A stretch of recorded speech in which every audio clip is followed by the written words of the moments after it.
Hi guys, it's Skye from Skye Digital Marketing, and today we will be talking all about Facebook ads and setting up your first campaign. If you guys don't know, I've been doing digital marketing for over 2 years. Sorry if the phone is a little wobbly, but I just wanted to film this on my phone because I wanted to get to you guys as soon as possible. So we're just going to be filming it on my phone. If you guys have any questions about Facebook ads, you can always reach out to me. But for now, let's get started. So for the last 30 days, we have spent about almost $7,000. This client is a multi-locational client here in the US. These are leads, they're not purchases, but we do have it under the purchase pixel tracking event just because that is what can be tracked on the website versus leads. Also, I don't want emails going through Facebook, so we actually have our own landing page. So I just wanted to give you guys a little bit of a background just about this account. But basically, as you can see, our average is about $10 to $11 per sign up. We get a lot of signups that are less than that, but with balancing out testing and trying out new things, our average right now is about $11. Our cost per initiated checkout is really low. But yeah, this leads people to a scheduling page online. So yeah, I just wanted to give you guys a little bit of a look view. We have, over almost 6,000 clicks. Getting the click-through rate and the CPC lower is one of my main priorities for October.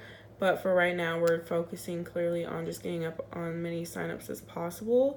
The CPMs are a little high for this account just because it is mainly located in California, targeting women. So of course the CPMs are going to be a little higher. If you don't know what CPMs are, it's just cost per 1,000 impressions. So how many people are going to be, so it costs us about $15 to show our ad to 1,000 people on Facebook. So if you guys want to know about how I set up these, campaigns or ad sets and ads, then let's get started. So for now, we're going to press the create button. I'm not going to go into any of the actual campaigns just because I don't want to change anything right now. But basically with Facebook, the thing that I love about Facebook a little more than Google is that you can get very specific very early on, and with a lower budget, I think it's easier to test things on Facebook than on Google, but that's just my opinion. So, but if you've never been on the Facebook ads platform, this is what it looks like when you try to create a new campaign. Each campaign can have their different objective, and you can also have different objectives within each ad set.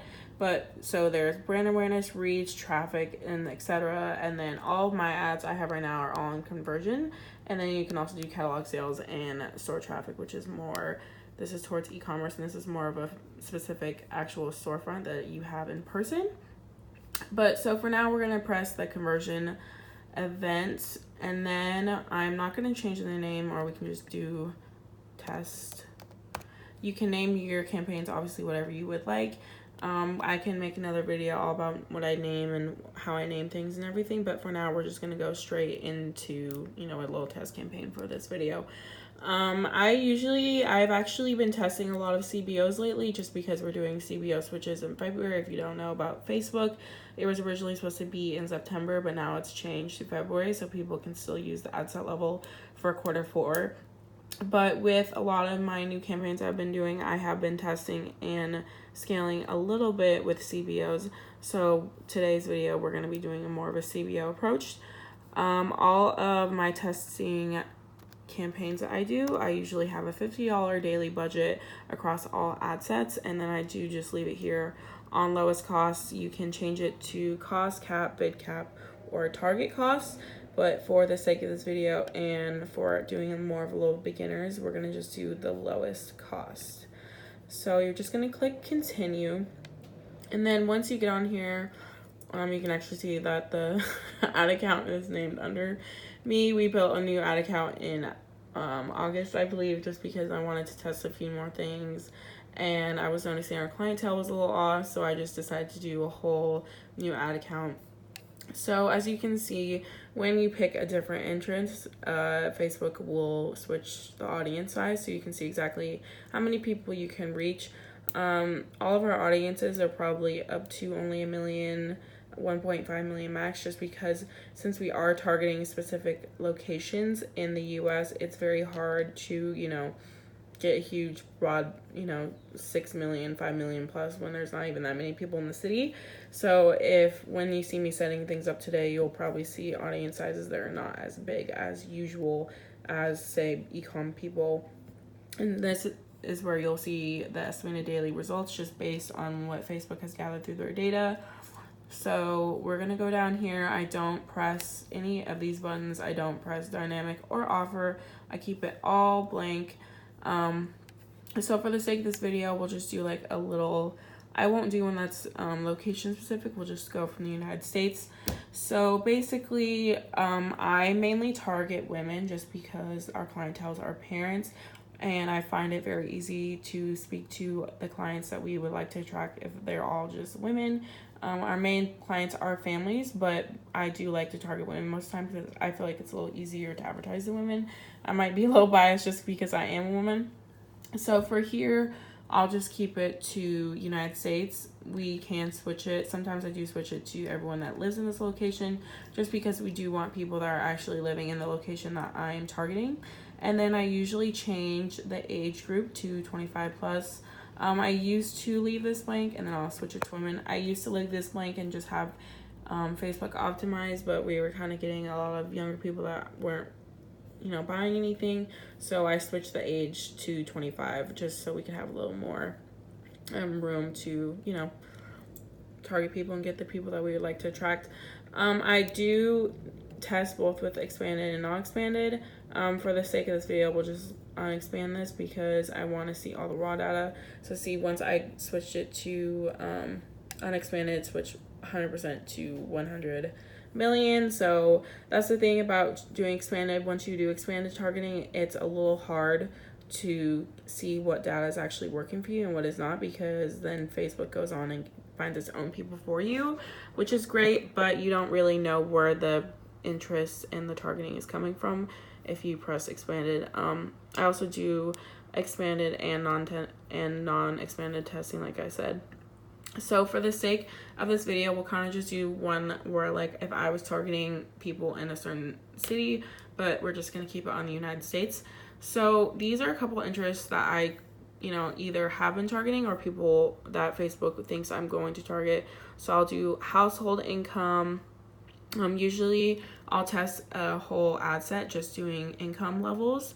I can also do a whole ad set basing on children's clothing brands, and then doing Gymboree, this. And the great thing about doing interest is that once you start clicking a couple of these, Facebook then tries to find interests that are more similar to what you are already interested in, which is great because you don't have to sit here and create all these names inside your head. Facebook will automatically put these in suggestion just so you can click on them. So we can do the Honest Company, Bye Bye Baby Shop, Johnson's Baby. Most of our families that we are trying to target are young families, younger families with babies or young children. So that's our main clientele. So that's why I have it set up for the 25 plus. And then on top of that, we do a lot of interest. I do not do single interest just because of the sake of that we are in smaller cities. I have to group them together. But if you wanted to test, one interest per ad group, which is what a lot of people do in, say, ecom, you can do that as well. But for the sake of this video, we're going to just do exactly what I do on a daily basis. So usually I will try to find all either shops and put them into one ad set, or baby brands and put them in one ad, or baby activities that mothers do and put them in one ad set. So every ad set that I have, all the interests I group together have a theme. So for the sake of this theme, it's like baby stores, so the Honest Companies, Children's Place, etc., Gymboree. And it can be either I'll do a whole ad set just on children's clothing, or I'll do one which mix match, which is, for the sake of this video, what this one's going to be like is Gymboree is a baby clothes store, and on top of that we'll have Children's Place and the Honest Company. Honest Company is the brand that Jessica Alba built, so it's more of an actual necessities brand, so diapers, etc. So you can mix match these if you'd like. So you can see that our audiences are already dropped to 18 million. Even if I was running these ads, I obviously would not have this 18 million. I would probably have 1 million. So for the sake of this video, we're going to just say it says 1 million. Like I said earlier, we are not going to exclude, we're not going to narrow, and we're not going to expand.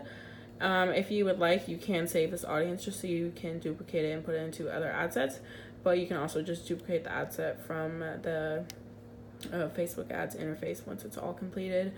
I usually do test with automatic placements just so I can get the most bang for our buck. If I were going to edit placements, I usually do ad sets that are catered to just feeds. So I'll do one that has Facebook and Instagram feeds, and then I'll do one that has Instagram stories, and then I'll also do another one that is just Facebook stories.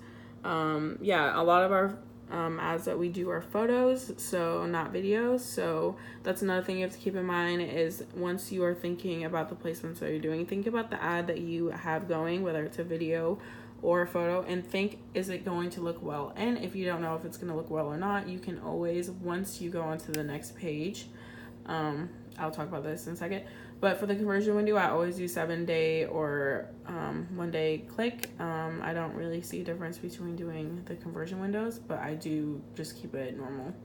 I don't schedule our ads, and we have it optimized for conversion. So like I said, if you wanted to do different placements, once you build out your ad, you can always come to the side, which you can see here. There will be an ad preview on the side, and you can, click the link, have a notification sent to your Facebook. That way you can see exactly what your ad looks like. And then you can see if that creative is going to look well on the placement that you have placed.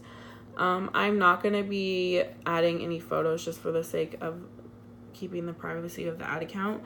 But what I would like to